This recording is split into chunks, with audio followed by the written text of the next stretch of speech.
안녕. 나는 독후감 쓰는 찍찍이 야옹이야. 내 독후감을 너희들에게 이야기해 줄게. 오늘은 지난번에 이어 요조의 두 번째, 세 번째 수기와 소설가라고 칭한 사람의 후기를 소개해 줄게.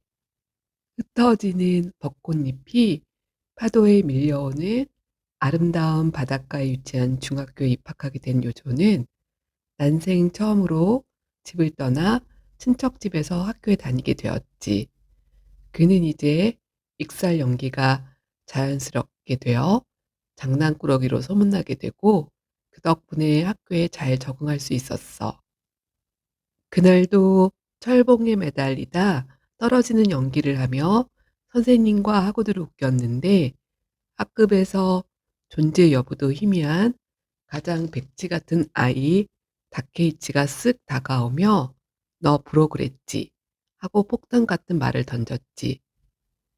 요조는 자기의 거짓이 그에게 들켰다는 걸 알자 피가 거꾸로 솟는 것 같은 공포와 두려움이 몰려왔어. 그리고 다케이치와 친해져 그의 입을 막아야겠다고 생각하고 갖은 노력 끝에 친해져. 그는 요조의 그런 마음도 모르고 요조가 친절을 베풀자 "너는 여자들이 참 좋아하겠구나"라고 했고 그 말은 예언처럼 정말 요조 곁엔 여자들이 끊이질 않지. 또 다케이치는 고우의 그림을 요조에게 선물로 주며 "도깨비 그림이야"라고 했지만 이미 요조는 그것이 고우의 자상인지 알고 있었어.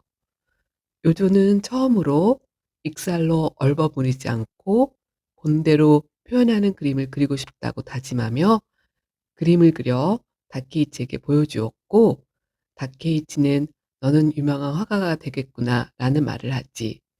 그와 계속 친구가 되었다면 나중에 나올 호리키보다는 훨씬 요조한테 도움이 됐을 텐데.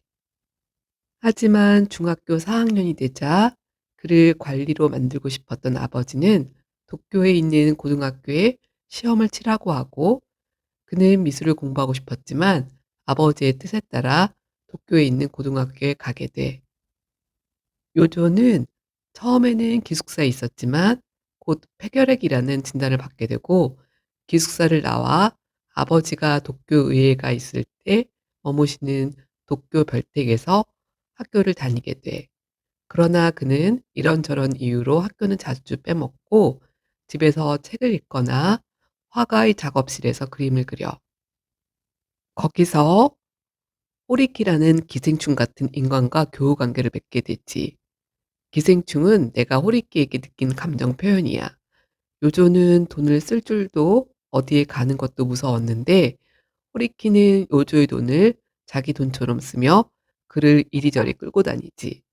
요조는 그를 도쿄 안내자로 생각했고 그의 끊임없는 짓거림도 침묵의 어색함을 없애주는 장점으로 보았어.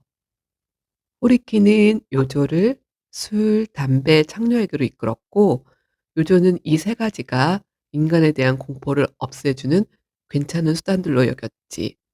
그의 어둡고 창백하고 쓸쓸함은 여자들에게 보호 본능을 일으켰고 호리키가 부러워할 정도로 여자들에게 인기가 많았던 거야. 또 호리키는 그를 좌익 운동하는 데 이끌었고 요조는 익살로 그들을 가볍게 웃겨주어 거기서도 없어서는 안 될 동지가 되었어. 요조는 마르크스주의에 끌렸다기보다는 왠지 자기는 합법보다는 비합법이 어울릴 것 같았고 지하 조직의 분위기에 편안함을 느꼈지.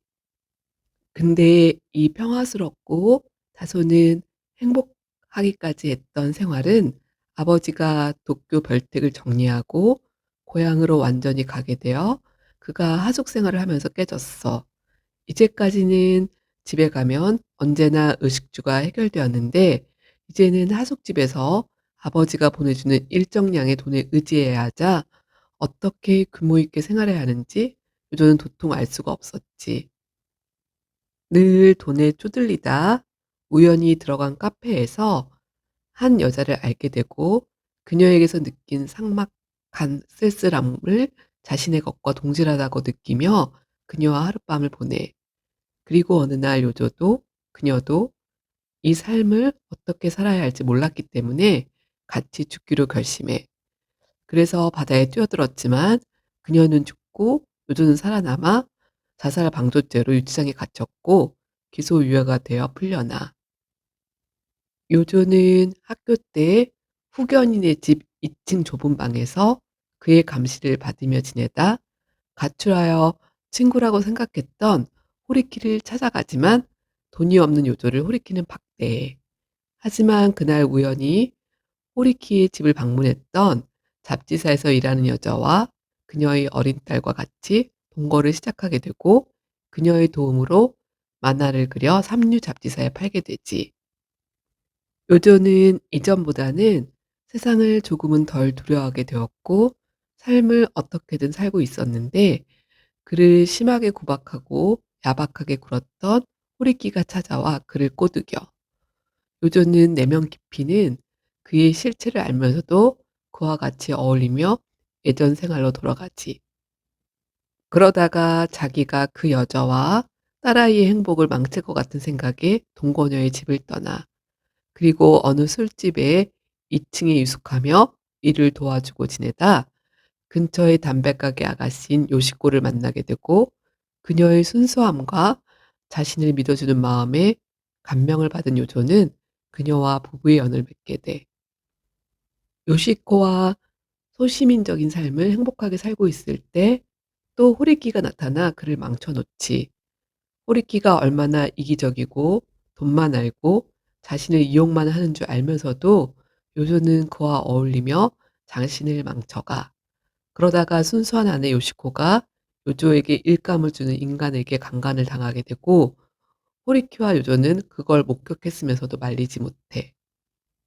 요시코와 요조는 그 이후 그 일을 없는 척하려 하지만 미안해하는 요시코와 그런 상황을 만든 자신을 용서하지 못했던 요조는 요시코와 결국 헤어지고 마약에 빠져 급기야는 정신병원에 수용되게 되며 그런 자신을 요조는 인간 실격이라고 생각해.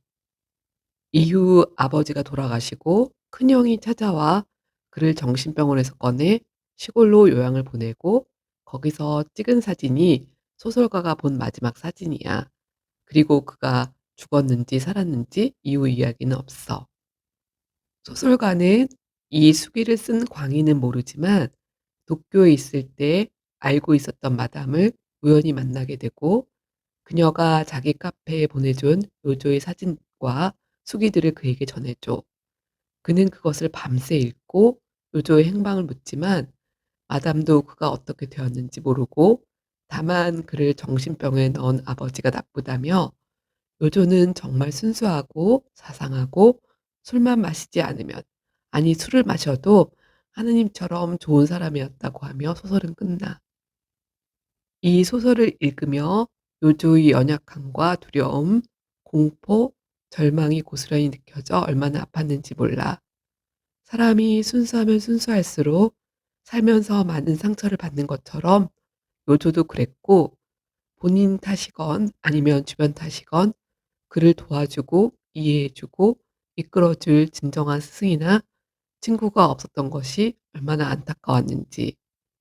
많은 형제들과 부모님, 그리고 어찌 되었건 친구들과 선생님 있었지만 요조는 늘 혼자였고 외로웠지. 그나마 그런 그를 조금은 이해해주고 돌봐준 것은 여자들이었어. 이 소설은 다자이 오사무의 자전적인 소설이야. 그의 생애를 읽어보니 왠지 요조와 닮아 있었고 아마 그의 삶에 대한 생각들이 소설에 녹아나 있는 거겠지. 인간 실격은 이미 말했듯이 일본 데카탕스 문학의 대표작이야. 참 데카탕스란 불어로 쇠퇴 또는 퇴폐를 의미하며 일반적으로 기존의 가치와 질서를 부정하고 물질적 쾌락과 퇴폐적인 생활을 추구하는 경향으로 19세기 후반부터 20세기 초반까지 유럽과 미국에서 유행했지. 내가 좋아하는 무라카미 하루키가 가장 좋아하는 일본 작가가 이분이라고 하네. 이 소설을 읽고 나니 왠지 하루키 소설의 허무함이 생각나는 것이 아마 그의 영향을 받아서인가 봐. 이제 12월이야. 곳곳에서 크리스마스 장식과 캐롤이 울려 퍼지며 진정으로 누군가를 아껴주고 아픔과 기쁨을 같이 하고픈 마음이 드는 계절이지. 예수님의 우리를 향한 끊임없는 사랑을 생각하며 우리도 우리 사랑이 필요한 누군가와 진실한 마음을 나누면 어떨까? 더 이상 요조 같은 사람이 나오지 않도록. 곧 만나. 빠빠이.